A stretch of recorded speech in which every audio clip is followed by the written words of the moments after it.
మే 2న రాష్ట్రంలో ప్రధాని మోదీ పర్యటన దృష్ట్యా ప్రభుత్వం మంత్రులతో కలిపి నిర్వహణ కమిటీని ఏర్పాటు చేసింది. మరింత సమాచారాన్ని మా ప్రతినిధి ధనుంజయ్ అడిగి తెలుసుకుందాం. ధనుంజయ్, ఆర్గనైజేషన్ కమిటీలో సభ్యులు ఎవరు ఉన్నారు? నోడల్ అధికారిగా ఎవరిని నియమించారు?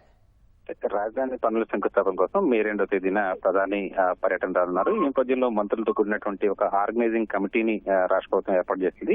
పురపాలక శాఖ మంత్రి నారాయణ, ఆర్థిక శాఖ మంత్రి పయ్యావుల కేశవ్, అలాగే ఐటీ శాఖ మంత్రి నారా లోకేష్ తో పాటు వైద్యారోగ్య శాఖ మంత్రి సత్యకుమార్ యాదవ్, పౌర సరఫరాల శాఖ మంత్రి నాదెండ్ల మనోహర్, ఇక మంత్రి కొల్లు రవీంద్రలతో కూడినటువంటి ఆర్గనైజింగ్ కమిటీని ఏర్పాటు చేశారు. ప్రధాని పర్యటన కోసం నోడల్ అధికారిగా జి వీరపాండ్యన్ నియమిస్తూ ఉత్తర్వులు అయితే జారీ అయ్యాయి. ప్రధాని పర్యటన ఏర్పాట్లతో పాటు నిర్మాణ పనుల శంకుస్థాపన, పెట్టుబడుల ప్రారంభోత్సవ కార్యక్రమానికి సంబంధించి మొత్తం పర్యవేక్షణను ఈ మంత్రుల ఆర్గనైజింగ్ కమిటీ చేయనుంది. మొత్తంగా 5 లక్షల మందిని ప్రధాని బహిరంగ సభకు తీసుకొచ్చేలాగా ప్రణాళిక అయితే చేస్తూ ఉన్నారు. మొత్తం సమీపంలో ఉన్నటువంటి ప్రకాశం జిల్లా, గుంటూరు, అలాగే ఉమ్మడి పశ్చిమ ఉభయ గోదావరి జిల్లాలు, కృష్ణా జిల్లా నుంచి కూడా ప్రజలను తరలించేందుకు వీలుగా కార్యక్రమం చేస్తున్నారు. మొత్తం 5 లక్షల మందికి పైగా ఈ సభకు హాజరయ్యేలాగా చూస్తున్నారు. మొత్తం మీద సచివాలయం వెనుకనే, ఈ ప్రాంగణం వెనుకనే దాదాపుగా 250 ఎకరాల సువిశాల ప్రాంగణంలో ఈ ప్రధాని బహిరంగ సభ అయితే ఉంటుంది. మొత్తం సాయంత్రం మే 2వ తేదీ సాయంత్రం 4 గంటలకి ప్రధాని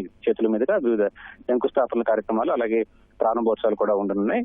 కొన్ని పెట్టుబడులకు సంబంధించినటువంటి అంశాలపై కూడా ప్రధాని శంకుస్థాపన చేస్తారు. ఇక మొత్తం 9 రహదారులు మొత్తం ప్రజల రాకపోకల కోసం, విఐపీ రాకపోకల కోసం ఏర్పాటు చేశారు. మొత్తం ఇప్పటికే చదును చేయడంతో పాటు వివిధ బహిరంగ సభ ఏర్పాట్లకు సంబంధించినటువంటి కార్యాచరణ అయితే ఇప్పటికే ప్రభుత్వం ప్రారంభించింది.